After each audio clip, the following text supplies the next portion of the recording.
in the year 1548 to 1600, a man existed whose name is called Giordano Bruno.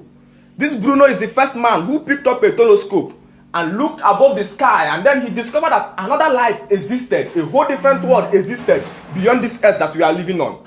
Just pay attention and listen to this. You will learn something from this. Just pay attention. Otherwise, he's the first person who has perception of this thing called planet.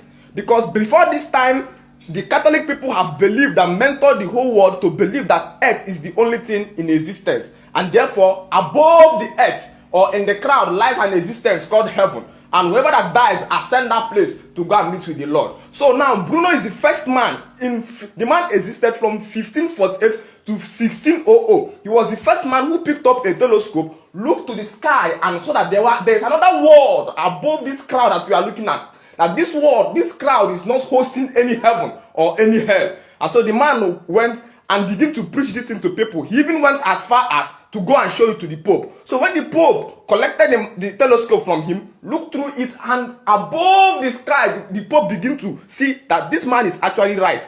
Actually, there's another planet that existed, something like Jupiter, something like Mars, something like Saturn. And the man says, no. If we leave this guy here, this guy is going to corrupt the mindset of people and make them stop believing in what is called heaven and hell. And this is going to come against our already existing way of controlling their mind. My brother, go and verify. The Pope gave order, and Bruno was burnt alive in a broad daylight.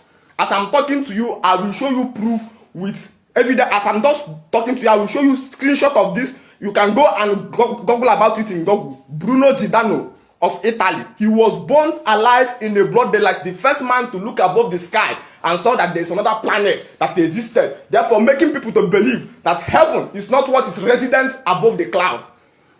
This thing continues. Do you know that eventually, as time goes on, another man called Galileo was the second person who picked this same telescope, looked above the sky, and the man became available to explore the mysteries beyond the cloud. He was the second person who discovered that above the cloud is not any heaven or hell. That above the cloud is different planets, the Mars, the Neptune, the Saturn, the Jupiter. But Galileo, who has already heard what happened to Bruno, concealed this thing. He was afraid to speak it because he knew that if I speak it, they will burn me and they will kill me. So Galileo concealed this thing until he wanted to die. That was when Galileo now explained explicitly, called a press interview and explained explicitly about another existence of another planet Earth above this Earth. After that explanation, Galileo now did what? Now died. I'm going to show you proof. This is to tell you how far the Catholic people has went in convincing or constraining the mindset of people that there a heaven or something existed above here where God lives.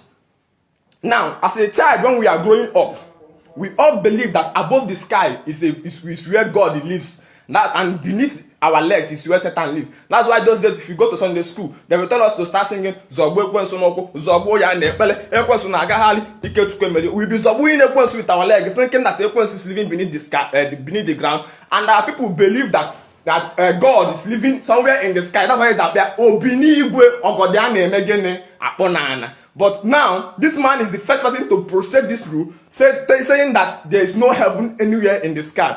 I'm very grateful and glad in my heart that my UK brother who studied astronaut physics in UK, he has a PhD. He just contacted me, I think that was last week, and he's telling me that I am planning to come and build an enlightenment school in Enugu. This now I'm telling you, he has already bought the land. It's just to start building immediately because there is money now. So that the agenda of this is, let me build this place so that our students, our little children can come to this school. Then we tell this our little children, please, put your eye in this telescope. Look above so that through their own eyes, they can see that beyond this sky is not any heaven. That beyond this sky is not any spirit. That beyond this sky is not any angel or Satan. That beyond this sky is another whole external world on its own. That the white men people actually journeyed there to explore life to the existence. Elon Musk have traveled to the Mars to just normal holidays. But this our little child and their little child has been convinced to believe that heaven existed above this cloud. So the children can practically visualize, have experience that actually it is true that above this sky is another world, not anything heaven or hell. I love that my junior brother who studied astronomy again. I thank that my junior brother for bringing this idea to me. You know, one of the highest system that the Christians use to capture the mindset of our people is fear. The fear. Because when we grew up, you find out that we are much more conscious of hell than conscious of heaven. That is why, for instance, if you are as a small boy, you know that if your mother tell you, please watch this place. If you watch this place, I'm going to buy you a toy if I come back. If you come back from school and you are distracted, that making you unable to watch that plate. There is nothing much to lose. The only thing is that you will not get that toy. But if my mother says, God, you watch this plate. If you don't watch this plate, if I come back, I'll beat the hell out of you. Fear will constrain you. There is nothing again that will make you not to go and watch that plate. So this is what the Christians used. Christians instigated fear into us. So as a child, I grew up afraid of hellfire. So they begin fear to terrorize us. You imagine a pastor standing on the altar after preaching discipline, and then he begin to tell you, now, if you are a sinner here, you know that rapture is coming very soon. How do you know? When do you know that it's going to happen? It may be this afternoon, it may be this evening. Your soul will rot in hell. If you die this moment, where are you going to? Come and give your life to Christ. Come and give your life to Christ and be saved. They are instigating fear in you. And as they are talking this thing, if the one that started altar call in any church, go and check. Only like 3 or 4 people will come out. Until the man of God says, now I'm giving the last minute, which is before the count of 5. 1, 2. Come out now before it is too late for you. You don't know what will happen outside. Come out now. And people will start running out for altar call. Then I said to myself, this is not salvation. This is not salvation. This is obedience through mental terrorism. This is not salvation. This is obedience through mental terrorism.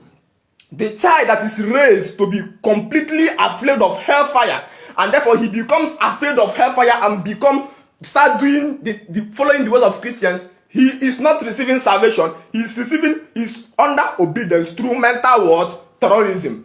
One of the ways the pastors used to do fundraising in their church is to stir up all the good things that God will do for you. And then I start telling you that if you don't sow, what of like they will instigate fear, making it to be that if you don't give, that your properties will dwindle. And before you know it, people are standing up to donate.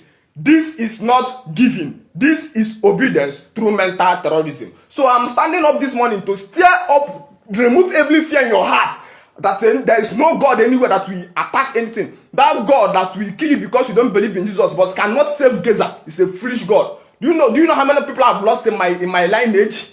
Do you know? So Jesus Christ cannot save them. Let him try, man. We are not afraid. The first thing you have to make up your mind if you want to carry this gospel is that you will stop being afraid of death. I can't be afraid to die. Bruno was burnt in a broad day afternoon because he was preaching against the people's belief. If you are preaching something that is different from what people believe, be ready to face persecution. Be ready to face persecution. I'm not afraid to die even now for this gospel. I can die anytime. Life is not in me again. The thing that interests my age mate is not what is interesting me. I live a different whole life. To save people or I die. Eh? Give me Scotland or I die. Give me Igbo or I die. This is it.